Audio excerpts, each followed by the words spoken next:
Iran ballistic missile क्यों नहीं रख सकता? दूजे मुल्का दे कुल बैलिस्टिक मिसाइल ने ईरान नूं भी अपने दिफा दा हक हासिल है। वज़ीर आज़म शहबाज शरीफ दे ईरानी सदर दे नाल मुश्तरका प्रेस कॉन्फ्रेंस आखिया बैलिस्टिक मिसाइल दे हवाले नाल दौरा मेयार नहीं होना चाहिए। इस्लामाबाद मुफाहमती याददाश्त विच बैलिस्टिक मिसाइल प्रोग्राम तो मुतालिक कोई गल नहीं। कुछ अनासिर अमन काविशां नूं सबूताज करना चाहते ने। अमन दुश्मनां दियां साजिशां नाकाम बनावांगे। ईरानी सदर दी पाकिस्तान दी सिविल ते अस्करी क़यादत दी तारीफ मसूद पज़ेशकियान ने आखिया। इस्लामाबाद मुफाहमती याददाश्त उते दस्तखत पाकिस्तान उते एतमाद दी बदौलत मुमकिन हुए। शहबाज शरीफ ते फील्ड मार्शल ने सालिसी अमल विच अहम किरदार अदा किया। खुशहाल मुश्तरका मुस्तकबिल लई आगे वधना है। ईरानी सदर ने लामा इकबाल दा शेर भी पढ़िया। Pakistan college of physicians and surgeons वालों एजाजी फेलोशिप भी दी गई। मसूद पज़ेशकियान दौरा पाकिस्तान मुकम्मल करके वापस टुर गए। फील्ड मार्शल सैयद आसिम मुनीर ते नायब वज़ीर आज़म ने रुखसत किया। मुअज़्ज़ज़ मेहमान नूं दौरे तो मुतालिक फोटो एल्बम भी पेश की गई।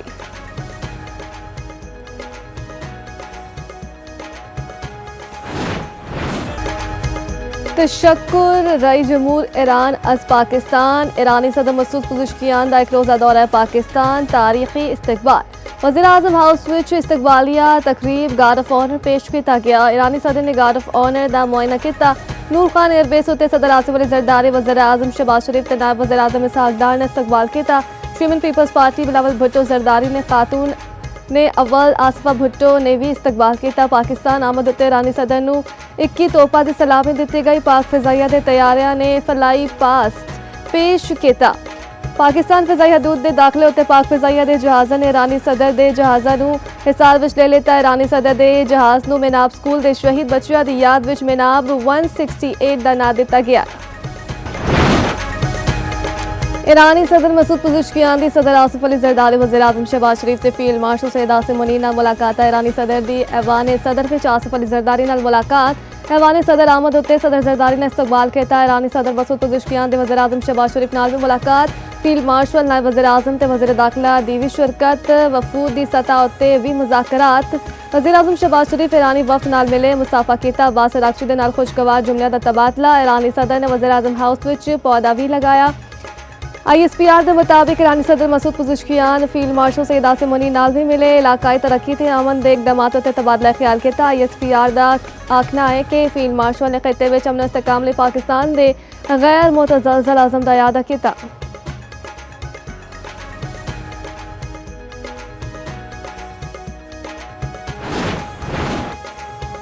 वज़ीर आज़म ते ईरानी सदर दी वफूद की सतह उत्ते मुलाकात। शहबाज शरीफ ने आखिया जंगबंदी ते MOU which field marshal Syed Asim Munir ने अंत तक नहीं रखे ते वज़ीर आज़म दा ईरानी सुप्रीम लीडर मुश्तबा खामनाई लई नेक तमन्नाओं दा इजहार।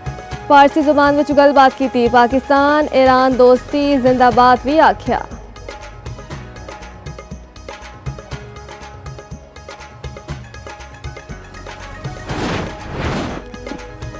अगले 60 दिहाड़े विच MOU के मुताबिक तकनीकी मुज़ाकरात होंगे। कौमी असम्बली इजलास विच वज़ीर आज़म शहबाज शरीफ का आखना है कि ईरान ते अमरीका विचकार जंगबंदी हो चुकी है।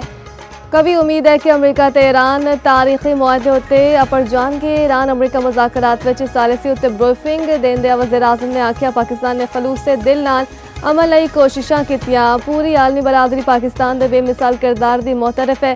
वज़ीर आज़म दी ऐवान विच आमद उत्ते अरकान ने डेस्क वजा के इस्तकबाल किया।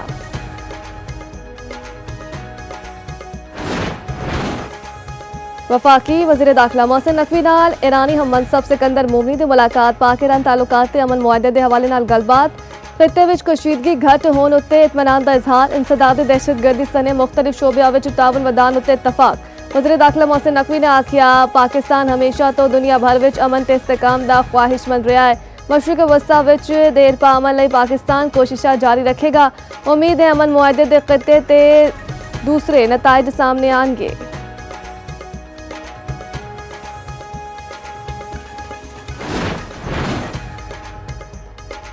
अमरीकी सेनेट विच ईरान के खिलाफ फौजी कार्रवाई रोकन की करारदाद मंजूर। सेनेट ने 48 के मुकाबले विच 50 वोटां नाल मुश्तरका करारदाद के हक विच फैसला सुना दिता। गैर मुल्की मीडिया के मुताबिक करारदाद इस महीने के शुरू में ऐवान नुमाइंदगान तो भी मंजूर हो चुकी है। अमरीकी सेनेट विच रिपब्लिकन्स नूं अक्सरियत हासिल है। डेमोक्रेट्स रहनुमा चक शॉर्मर दी डोनाल्ड ट्रंप उत्ते कड़ी तनकीद आखिया ए बेहद महंगी ते बगैर किसी वाजे मकसद दे लड़ी जान वाली जंग है। अवाम ने ट्रंप की तारीखी गलती की कीमत चुकाई। किसी को पता नहीं है कि ईरान नाल की खुफिया डील हुई है। ईरान जंग का खात्मा होना चाहिए। ट्रंप ਨੂੰ ਇਹ जंग शुरू ही नहीं करनी चाहिए सी। IAEA ਦੇ इंस्पैक्टर मुनासिब वेले उत्ते ईरान विच वड़नगे। अमरीकी सदर डोनाल्ड ट्रंप कहते हैं ईरान ने जौहरी हथियार ना रखने उत्ते इतफाक किया है। ईरान ने रियायतां दित्तियां हैं, इसलिए अपना हुरमत से खोली तो ईरान के नाल मुनसिफाना डील चाहते हैं। ईरान मसाइल चाहता है तो जौहरी हथियार हासिल करने की कोशिश करे। इस तो पहला सोशल मीडिया पैगाम में आख्या ईरान मुज़ाकरात मुस्बत सिमत में आगे वध रहे हैं। ईरान के मुंजमद फंड्स अमरीकी निगरानी में कायम खसूसी अकाउंट में रखे जाएंगे। दूजे पासे अमरीका का स्विट्जरलैंड में तयशुदा समझौतियां की निगरानी जारी रखने का ऐलान। वज़ीर ख़ारजा मार्को रूबियो की अबू धाबी में सहाफ़ियां नाल गलबात आख्या अपना हुरमस उत्ते कोई मुल्क टूल या फीस आयद नहीं कर सकता। आलमी आबी रास्ते उत्ते टैक्स या फीस लाना बैनुल-अक़वामी कानून की खिलाफ वर्जी है। खत्ते के सारे मुल्क अमरीका के मौक़िफ़ नाल इतफाक करने ने ईरान को इनकलाबी तहरीक के बजाय बतौर रियासत कम करना पएगा। ईरानी प्रॉक्सीज़ के हमले तक कशीदगी खत्म नहीं हो सकती। अमरीका को तकब्बुराना बयानबाजी तो गुरेज करना पएगा। IAEA मुआयनाकारा जारी थावा का दौरा करवाने का इरादा नहीं।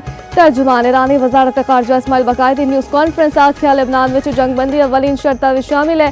लिबनान तो मुतालिक अमरीका के वादे वाजे नहीं। मुंजमद असासियत इस्तेमाल उत्ते कोई पाबंदी नहीं। ईरान ने हर मरहले ते अपनी खुद मुख्तारी का तहफ़्फ़ुज़ यकीनी बनाया।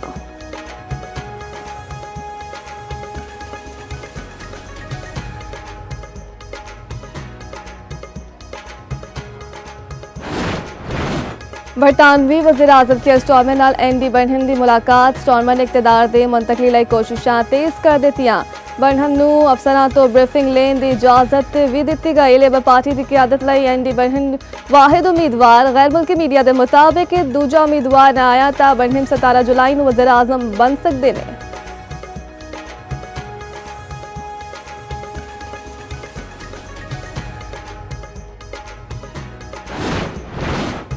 सरगोदा विच बच्ची नाल ज़्यादती ते कतल केस का मुलजिम हलाक। पुलिस के मुताबिक मरकजी मुलजिम अरसलान नूं बरामदगी ले जाया जा रहा सी। साथियां ने जाल चुकिया 3 पली के नेड़े CCD टीम उत्ते फायरिंग कर दी।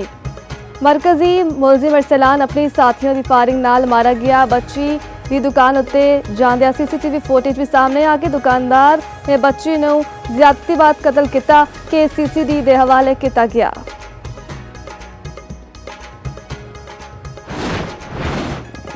इस्लामाबाद H9 दे सस्ता बाजार विच लगन वाली आग उत्ते काबू पा लिता गया। आग लगन की वजह नाल सैकड़ा दुकानां ते स्टॉल सड़ गए। करोड़ों रुपए का नुकसान। जिला इंतजामिया के मुताबिक वाकये विच कोई जानी नुकसान नहीं होया। अग कपड़ा के स्टॉल्स विच लगी। ताजरा का आखना है कि अग लगन नाल 380 तो वध स्टॉल्स मुतासर हुए ने। 18,700 अरब तो वध दे वफाकी बजट मंजूर। कौमी असम्बली ने फाइनेंस बिल 2026 कसरत राय से मंजूर कर लेता। ऐवान में खिताब करते हुए अपोजिशन लीडर महमूद खान अचकजई ने आख्या पाकिस्तान का मतलब बलूचिस्तान ते KP के समेत हर इलाका है। शहबाज शरीफ तुसी आज़ाद कश्मीर विच एक वफ्त भेजो। चेयरमैन PTI बैरिस्टर गोहर ने आख्या आमरा नूं टैक्स विच रियायत गुरबा नूं शिकंजे विच जकड़ा जा रहा है। ए फाइनेंस बिल रही सही कारोबार तो सरमायाकारी नूं भी बर्बाद कर देवेगा।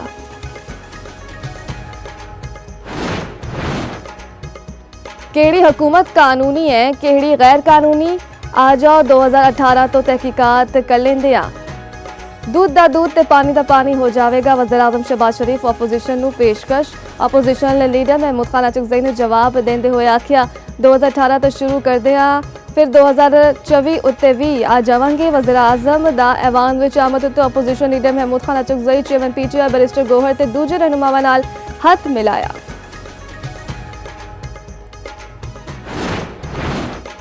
वज़ीर दिफा ख्वाजा आसिफ दा कहना है कि मेरे आज़ाद कश्मीर दे बहरान तो मुतालिक रिमार्क साफ गोई सन।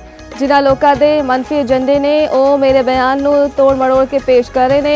ए लोग मेरे तो कश्मीर नूं या पाकिस्तान तो कश्मीर नूं वेख नहीं सकते। चीफ सैकटरी आज़ाद कश्मीर ने IG नाल प्रेस कॉन्फ्रेंस कर दे आख्या कल दिन ज्वाइंट एक्शन कमेटी दियां सरगर्मियां नाल रियासत दा अमन खराब होया।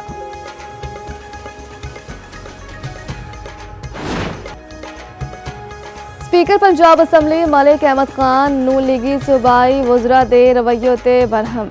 वज़ीर इत्तलात पंजाब हसन बुखारी ने पंजाब असम्बली इजलास के दौरान आखिया, स्पीकर साहब तुसी एक लैक्चर ते दर्स इत्थे दिता सी, उसका अमली मुजाहरा वेखण लई तुसी खुद तशरीफ ले आए।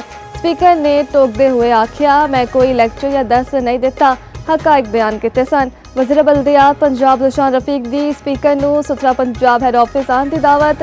गल उत्ते स्पीकर शदीद बरहम हो गए। मलिक अहमद खान ने आखिया, मैं क्यों किसी नू लैके आवां, मैनू जरूरत पवेगी ते मैं तलब करांगा। तुसी अपना हुकूमती माइंडसैट ठीक करो, असम्बली दे रूल्स उत्ते समझौता नहीं करांगा। स्पीकर पंजाब असम्बली सूबाई वजीर सरदार शेर गोरचानी उत्ते भी बरहम। वजीर आजम ते फील्ड मार्शल नू खराज तहसील। पंजाब विच टैक्स चोरा दे दवाले घेरा तंग। मैरिज हॉल्स, मार्केट्स ते फार्म हाउसेस ते वड्डे फूड चेन्स दी मॉनिटरिंग लई कैमरे लाने दा फैसला। जाली रसीदा देन ते सेल्स छुपान आलियां दे खिलाफ सख्त कार्रवाई होवेगी। वज़ीर आला मरीम नवाज दी ज़ेर सदारत पंजाब रेवेन्यू तो मुतालिक इजलास विच अहम फैसले। कैश इकॉनमी नाल रिलीजल अदायगियां वल मुंतकली दा हुक्म। मरीम नवाज ने आखिया, टैक्स चोरी उत्ते जीरो टॉलरेंस है। आज़ाद कश्मीर विच आम इंतखाबात दी कहमा गहमी। कानून साज असम्बली लई कागजात नामजदगी जमा कराने दा मरहला मुकम्मल। हल्कियां तो 33 हल्कियां तो 1047 उम्मीदवार ने कागजात नामजदगी जमा करा दिते। ज़राए इलेक्शन कमीशन के मुताबिक मुहाजिरीन दे 12 हल्कियां तो 218 उम्मीदवार ने कागजात नामजदगी जमा कराए। कागजात नामजदगी की जांच पड़ताल का अमल अज तो शुरू होगा।